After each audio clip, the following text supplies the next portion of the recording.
Nos encontramos en el corazón de la cordillera Cantábrica, un paisaje rodeado de grandes montañas y abruptos desfiladeros, uno de los enclaves paradigmáticos de la belleza del norte peninsular. El Parque Nacional de los Picos de Europa, las montañas que surgiendo de entre las brumas antaño servían de guía para el difícil navegar de los marinos por las costas del Cantábrico. Este es el espacio protegido más veterano de España y uno de los más antiguos del continente. Un paisaje con paredones verticales grises, elevados pastizales y profundos barrancos.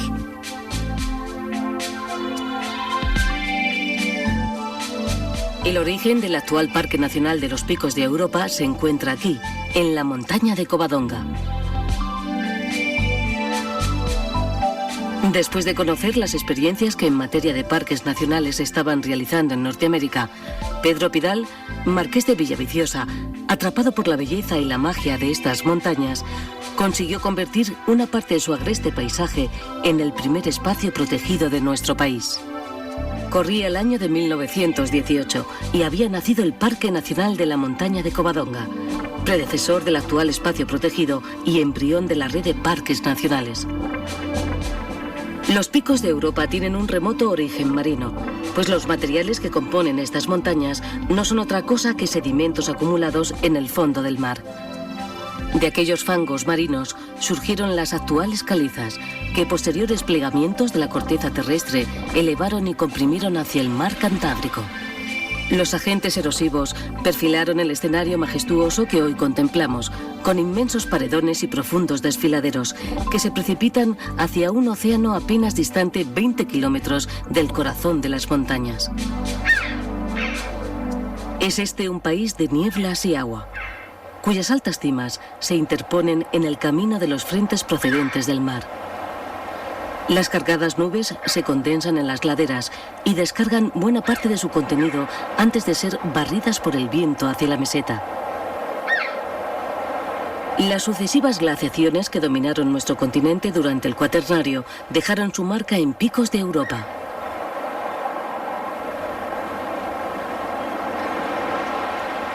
Tras la retirada del hielo, surgió un paisaje con una marcada personalidad glaciar.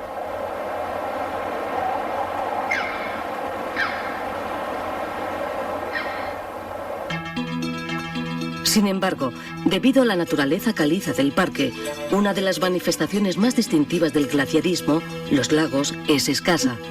Solo algunos lagos de origen glaciar han subsistido, aunque, eso sí, entre ellos figuran, tal vez, los más conocidos del país, el Enol y el Ercina.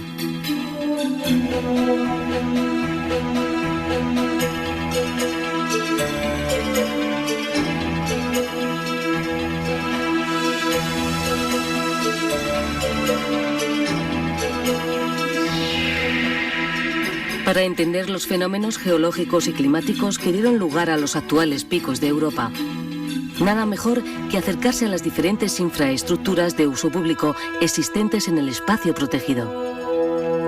En el centro de visitantes de Cangas de Onís, así como en los centros de información e interpretación existentes en diferentes puntos del parque, el visitante podrá encontrar cuanto desee sobre el paisaje, la flora, la fauna o la constitución geológica de Picos de Europa.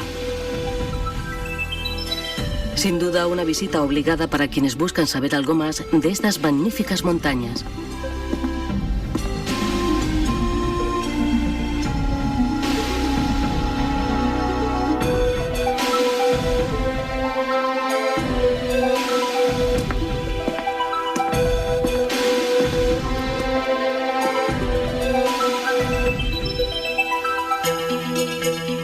Una visión que se puede completar sobre el terreno con un viaje en el teleférico, que partiendo de Fuenteré nos transporta hasta los elevados pastizales de Áliva. Picos de Europa es el origen de los parques españoles. Es sin duda el pionero de la conservación sobre espacios naturales. Es un parque estacional. El visitante, el turista, tiende más a visitarlo cuando las condiciones climatológicas son favorables, en los meses de verano y Semana Santa. La Administración piensa que sería deseable que las visitas se desestacionalizaran a favor de los meses de otoño y primavera. Sus paredes y cortados concitan un turismo relacionado con los deportes de montaña.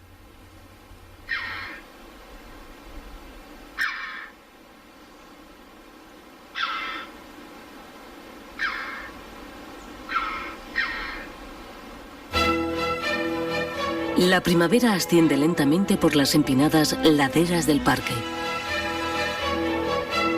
En los bosques y pastizales del piedemonte, surcados por los arroyos del deshielo, el sol primaveral hace despertar a las plantas de su recogimiento.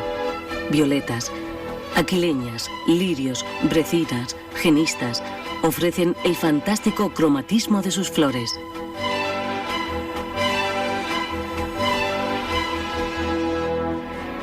En las altas cimas calizas, sin embargo, la primavera que ya engalana los valles se retrasa. Es un mundo al límite, la morada de las grandes rapaces, el reino de las rocas, el viento y las temperaturas extremas.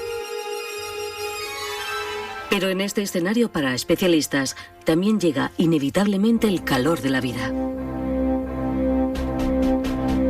Es entonces cuando en las pedreras o entre las grietas de los riscos florecen las plantas de las cumbres, saxífragas, globularias, armerias, siempre vivas, gencianas, no me olvides, resistentes especies capaces de sobrevivir mediante prodigiosas adaptaciones al hielo, el viento y la insolación, para alegrar la tardía primavera altimontana.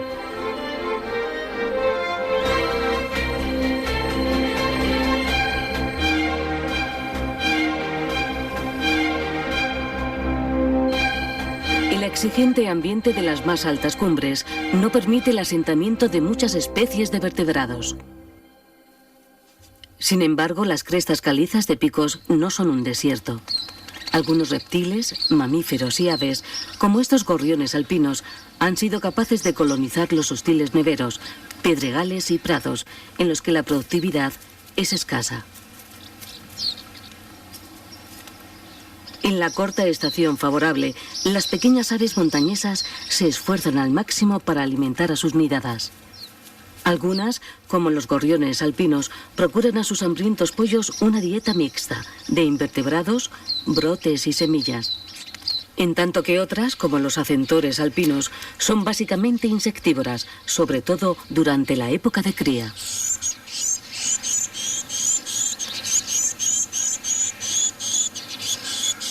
Si la temporada se presenta favorable, las aves de las cumbres se embarcarán en una segunda nidada, antes de verse forzadas a buscar climas más benignos.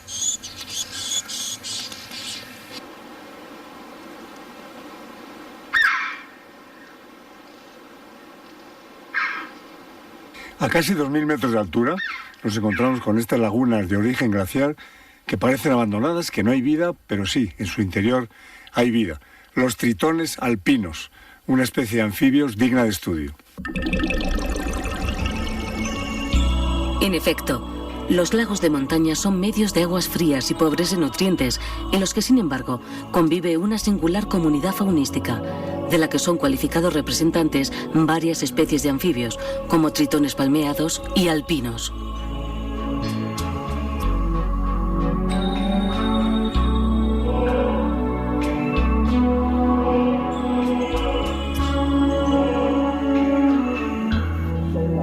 Después de cargar con la puesta durante casi 2 meses, también este macho de sabo partero común acude a la laguna para que sus huevos eclosionen.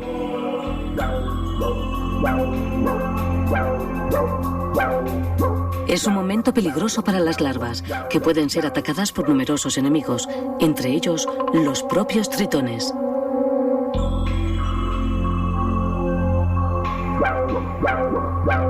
Liberado de su carga, el pequeño sapo partero se desentiende del futuro de la prole, que desde este momento tendrá que valerse por sí misma.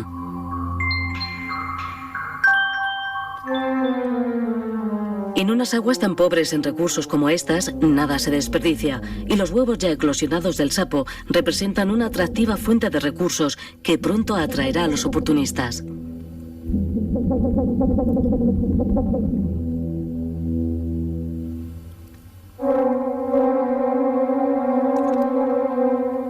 Hay otros muchos anfibios que prosperan en el húmedo ambiente de los bosques y pastizales del Parque Nacional, algunos tan atractivos como la salamandra común.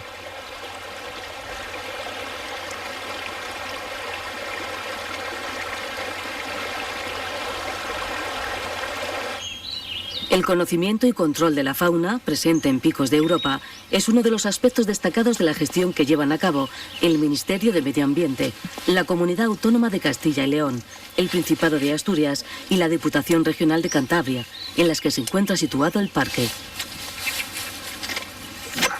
Sí. Algunas especies, como estos rebecos, gozan de una particular dedicación por parte del personal del espacio protegido, que se ocupa de su censo y seguimiento, lo que permite conocer con precisión el estado de sus poblaciones.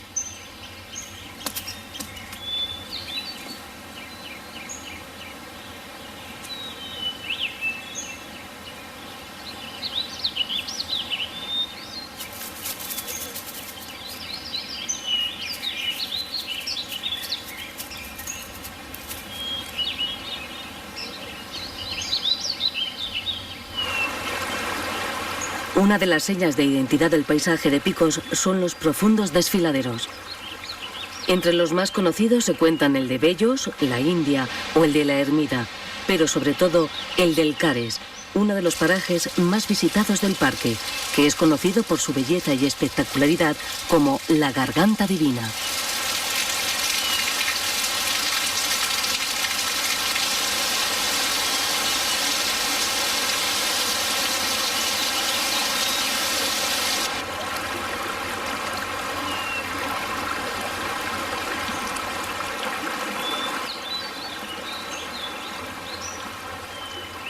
Los ríos del Parque Nacional son rápidos y caudalosos, aunque de corto recorrido. En sus oxigenadas y limpias aguas habita una exclusiva comunidad zoológica.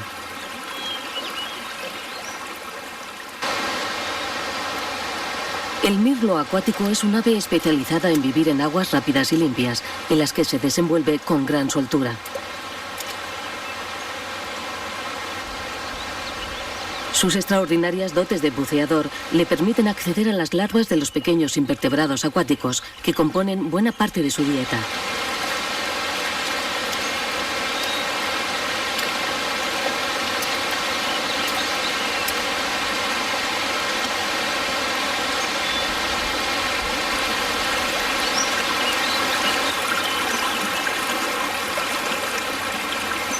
Pero el más sorprendente habitante de las torrenteras de estas montañas no es, sin embargo, un ave, sino un pequeño mamífero insectívoro de aspecto singular, el desmán ibérico.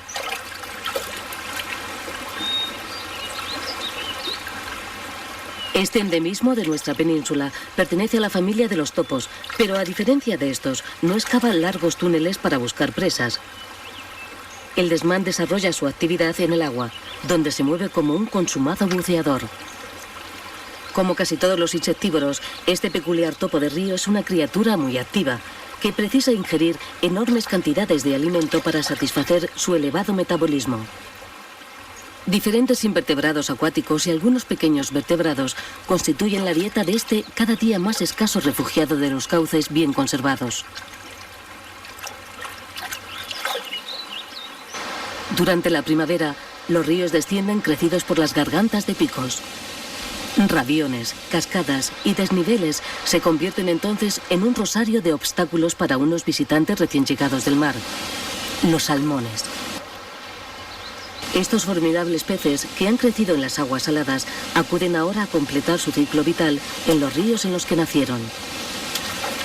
Acuciados por la contaminación, las transformaciones en los ríos y las obras hidráulicas, los salmones cantábricos son cada día más escasos.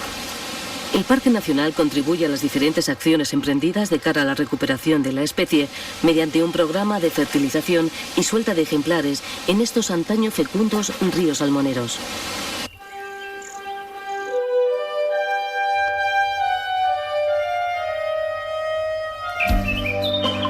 Hace siglos, espesos bosques de hoja caduca cubrían las laderas y valles de Picos de Europa. Tras décadas de explotación, robledales y hayedos han visto reducido su dominio, pero siguen manteniendo masas respetables en el interior del parque. En lo más denso de estas espesuras brumosas y sombrías, cubiertas de helechos, musgos y hojarasca, se desarrolla una compleja comunidad zoológica. Especies como este tímido corzo y otras propias de la fauna eurosiberiana, como lirones grises, martas o diferentes anfibios, son comunes en las áreas boscosas del parque. Las aves, especialmente las insectívoras, resultan particularmente abundantes en los bosques maduros. Para algunas especies, como el pico mediano, estos hábitats constituyen el último refugio posible.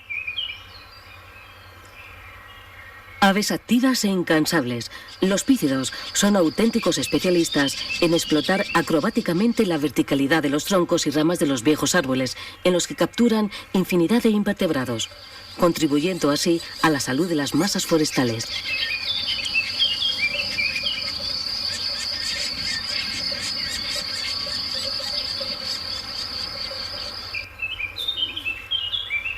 Los bosques de las montañas septentrionales de la península ibérica son como verdaderas islas para algunas formas de vida, que tienen en estas espesuras la última esperanza de supervivencia.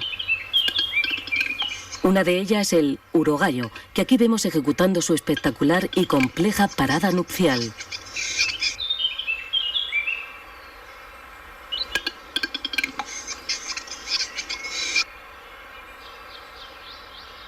Las rapaces forestales patrullan los cielos del parque. Entretanto, sus presas, como este ratón de campo, prospectan el suelo del bosque en busca de semillas, frutos y pequeños invertebrados con los que alimentarse. Mucho más exclusivo que el ubicuo ratón de campo es otro de los roedores que frecuentan picos: el topillo nival o neverón, un habitante característico de los grandes macizos montañosos.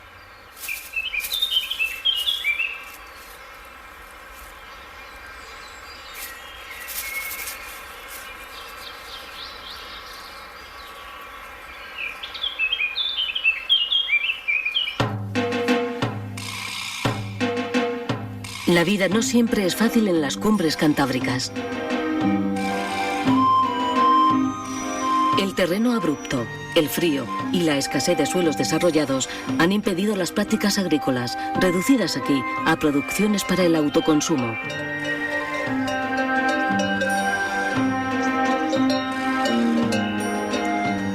A cambio, estas gentes de la montaña han cultivado una cultura pastoril basada en el sabio aprovechamiento de los recursos que les ofrece el medio.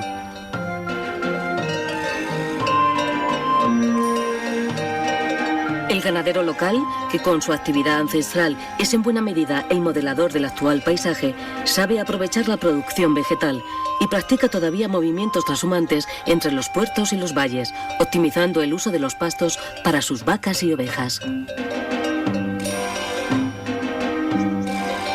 Toda la actividad pastoril ha generado una cultura en torno al ganado y sus usos, que se refleja no solo en el folclore o la gastronomía, sino en la arquitectura tradicional de estas montañas.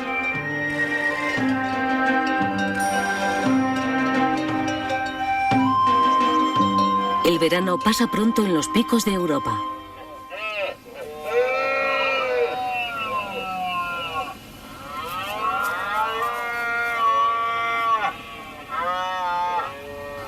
A finales de septiembre, un sonido inconfundible resuena por los cuatro confines de las espesas selvas caducifolias.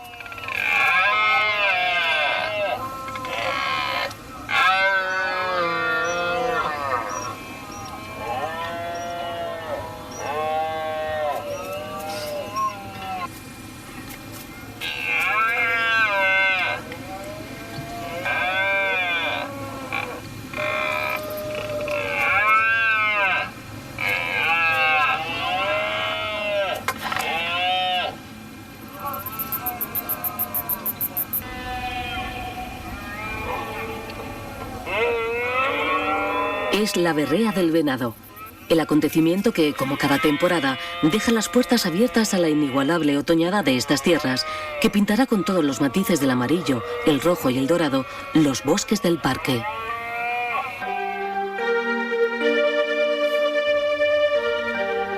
A medida que los días se acortan y las temperaturas descienden, los robledales, hayedos, tiledas y avellanales de picos van cambiando de aspecto, en un proceso lento, sosegado, como casi todo en la naturaleza.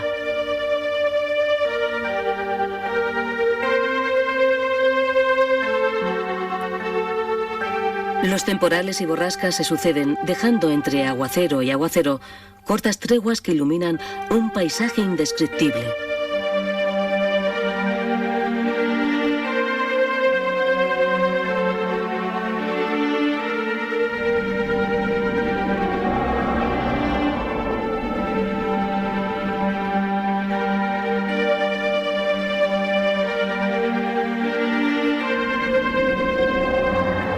Por todas partes maduran bellotas, hayucos, escaramujos, avellanas o las hermosas bayas del mostajo.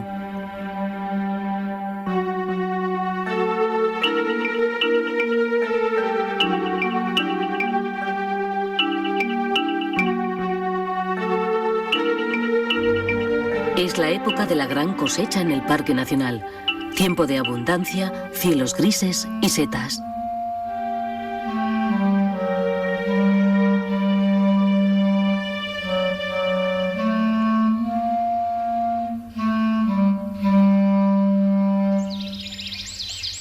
Como cada otoño, nuestros últimos osos se entregan sin tino a engullir enormes cantidades de nutritivos frutos que les harán engordar rápidamente en espera del cercano sueño invernal.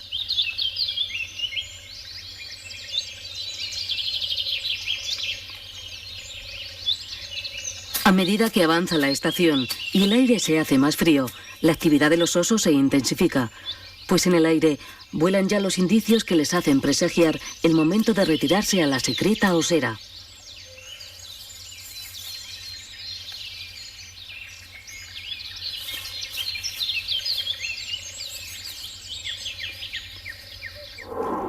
La placidez del otoño se desvanece rápidamente tras la primera gran nevada.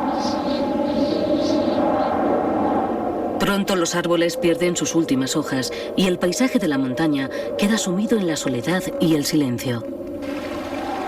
Las plantas suspenden toda actividad y la fauna, como estos rebecos, se ve forzada a descender hacia los valles en busca de recursos.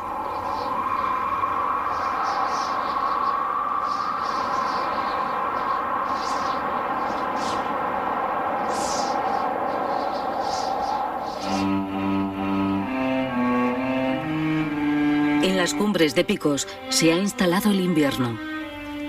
Por el paisaje desolado en el que se suceden las nevadas y el hielo, apenas nada se mueve. Es un mundo detenido, donde las ventiscas forman remolinos de nieve. Un mundo que se diferencia poco de los desiertos helados de latitudes más norteñas.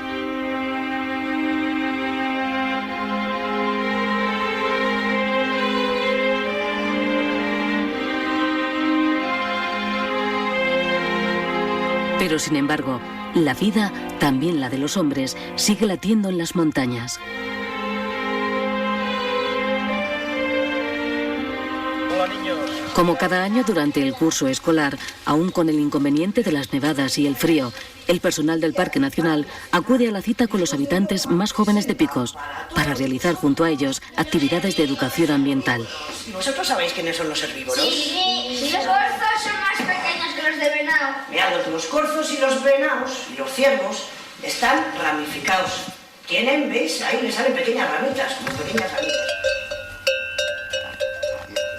En pleno invierno, los pueblos de la comarca parecen ensimismarse y sus habitantes se recluyen en el interior de sus casas de piedra, mientras fuera reina el frío.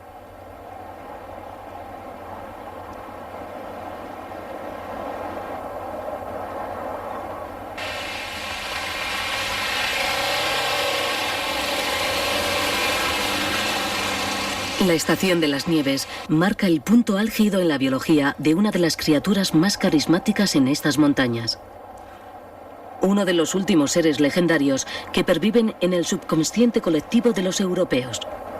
El lobo.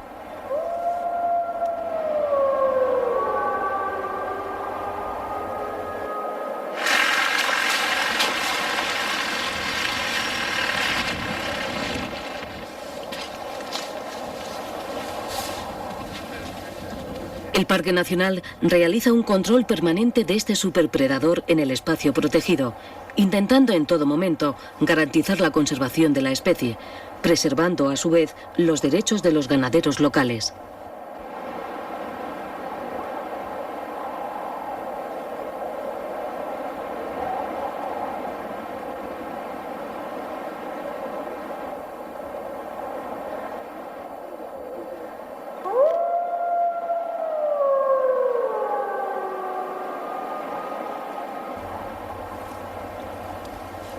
Poco tiene que temer el laborioso topillo nival del lobo. Durante todo el invierno, este pequeño habitante de la montaña cantábrica recolectará alimento bajo el manto de nieve para engordar sus reservas subterráneas. Con paciencia esperará a que el prolongado silencio del invierno toque a su fin y que el gigantesco cuerpo de la montaña comience a movilizar la alquimia de la vida, trayendo nuevamente a picos el espectáculo de color y movimiento de la primavera renovada. Después de recorrer las maravillas del parque más veterano de España, entendemos por qué ha sido elegido para iniciar la ya extensa red de parques nacionales. Pero a pesar de su belleza, la gestión de los picos de Europa es muy complicada, compleja, diría yo, porque este espacio protegido está en 3 comunidades autónomas: Cantabria, Asturias y Castilla y León.